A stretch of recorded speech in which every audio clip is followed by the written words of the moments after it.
Celebrating FGB, our story. Almost 50 years before Federation, Joseph Basisto began championing the medicinal properties of Australia's native eucalypts.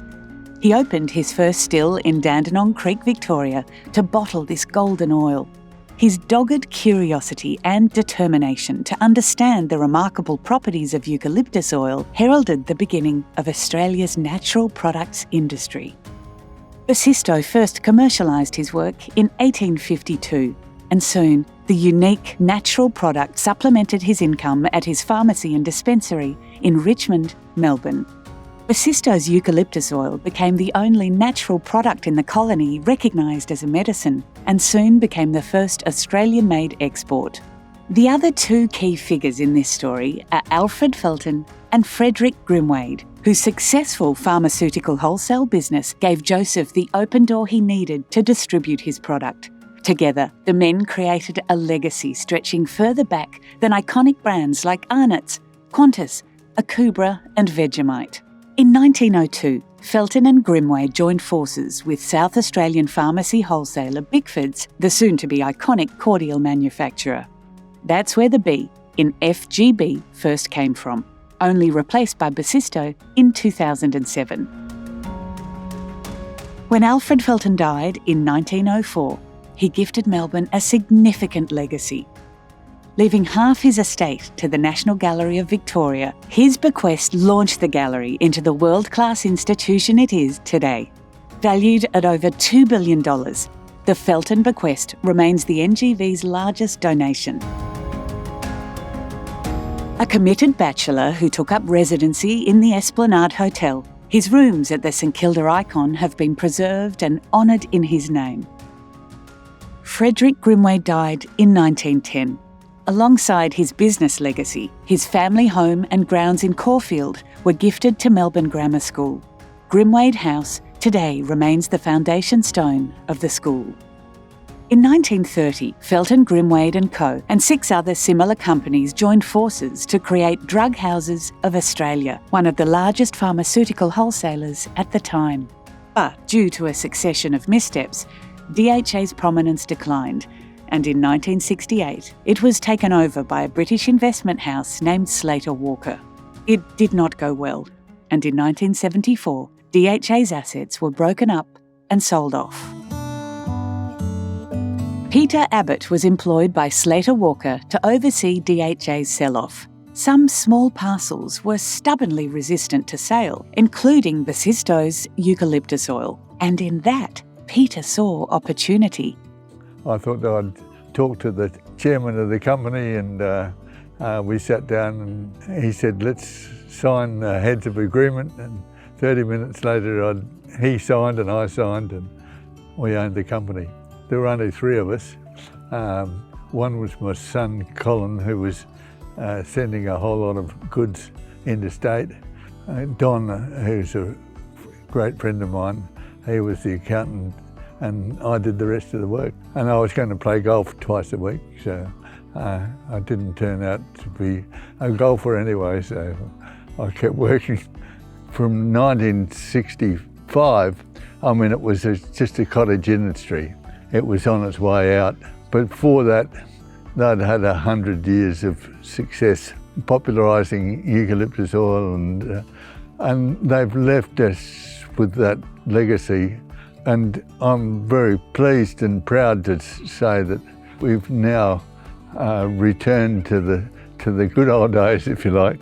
I met Peter in 1977, and I wasn't very impressed with him at the beginning, but he was persistent.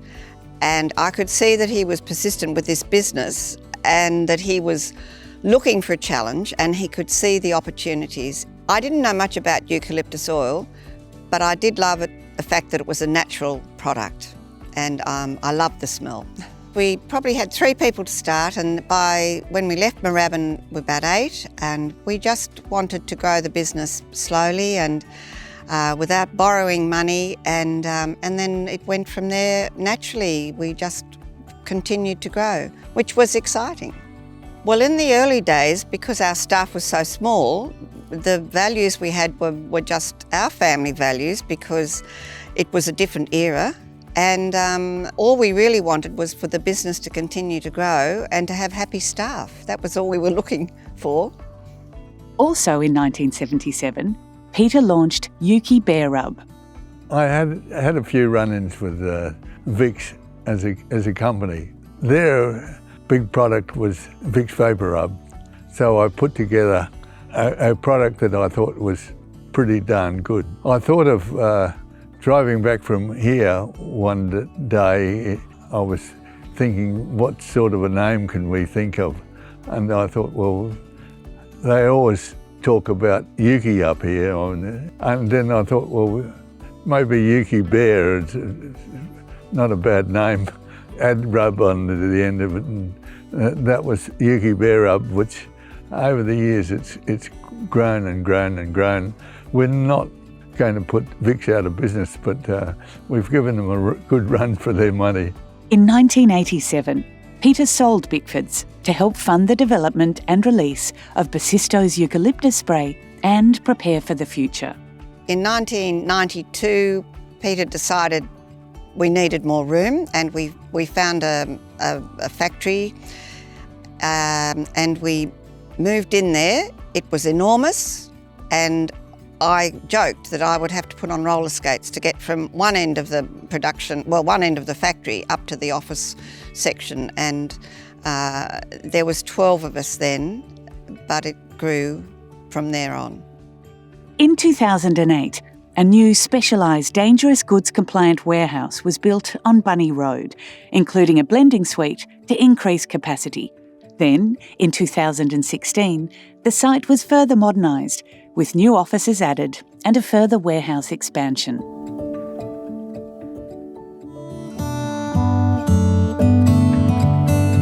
Today, FGB is a major producer of Australian eucalyptus oil and committed to growing and expanding local production. Trees are cut with modern equipment and efficiently processed, but it wasn't always that way. There was 103 men back in the old days cutting by hook and carting by horse and cart. What 3 men can do today with modern day machinery. When I first started, I used to struggle and do 4 a month, 200 litre drums, but now they can do that in a week. So when I started around 10 years ago, we were doing 4 bins a day, then we ramped it up to 6, and now 8 at the moment, and in a week or so we'll be doing 12, so it's almost triple. In 2000, FGB joined forces with the University of Melbourne's School of Botany to improve the oil yield from Blue Mallee eucalypts. I thought, well, if we could double the yield, and I set aside an area where we got the best yield of oil for the production, collected the seed and planted here 2,500 trees. And out of that 2,500 trees, we got 5 that met our specifications at that stage. In 2011, FGB established a plantation trial on company land in Glenalbyn. Since then, over 5 million trees have been planted, with more planned. What starts with growing seedlings in the nursery ends with the process of planting in carefully prepared soil. Once harvested, the trees regrow as a renewable resource and will be continuously harvested for years to come. We've got a lot of trees in the ground, and we're getting more and more every year. And in the past, we've cut every 18 to 24 months, and going forward, we'll be looking to cut every 12 months just to get through them. They couldn't let it cut by hand nowadays because it's too much, and horse and cart couldn't handle it. So when I first started, we were in the midst of a 20-year drought, and it was tough times where the trees wouldn't grow. And then 2011 come, and the floods come, and then ever since then, the trees have got that much moisture, and they're growing too quick. So the process remains the same as it has been for 170 years. It's still natural, it's still sustainable. We still use rainwater, we still use the mulch that's been distilled, and whatever's left we put back over to the fields.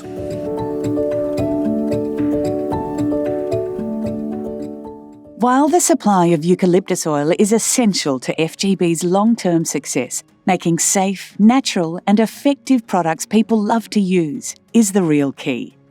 The transition from a small, family-run business to a larger, more structured organisation was starting. FGB continued to grow, and in 2002 became the exclusive distributor for Vicks Home Health including the Vicks vaporizer. Henry became CEO in 2014 with a vision to grow the business and realise FGB's potential. So I was working in finance, but I was looking for a change. I was quite excited by the opportunity to work in a small business, work on something for the long term. It's a great business to work in. The company and the brands got such a rich history, and with the trend towards more natural products, FGB is really well placed. Yeah, we focused on innovation and expanding our product range in recent years. With the products that we have now, we're speaking to more consumers than ever before, and I think it's a really exciting time for the business. As a business, we put a huge amount of effort into product innovation. We launched our cleaning range in 2016, had a bit of a slow start, but really now flying. We launched aromatherapy in 2018, hand and body wash in 2019. All of these products just moving through. While for me, I look at our Basistos, our original eucalyptus oil on shelf, and I love to see it, I feel really proud when I see our new products on shelf because I just know the time and energy and commitment our team has put into making them and making them the best products that they can be. And hearing consumers use them and talk about them and love them, yeah, it's really rewarding. There's been a lot of change in recent years at FGB, not just the new products, but also the improvements of the farm and the expansion of our offices and warehouse here at Oakley have been really important for the company. But what's most important is the team we've built and the contribution that everyone's making. I think there's so many opportunities still for FGB, and it's really exciting to think about what we can all do. To think that Basistos dates from 1852 is, it's really extraordinary, and I think something we feel really proud of, and I also think, we're taking it forward as well, which is the exciting part. This is an iconic brand that goes back a long way, and over the years we've had some great employees, and they've contributed enormously to the company, and my thanks go out to them for what they have done to turn this company into what it is today. What makes me emotional about this business is it's taken up a third of my life, and I still find it an exciting industry to be involved in. I'm very appreciative of our staff who've managed to continue the business on after we have retired, and I'm just so proud of all of them. With the business thriving, it's clear the team at FGB are living their part of the Felton, Grimwade and Basistos story. The future is theirs to write.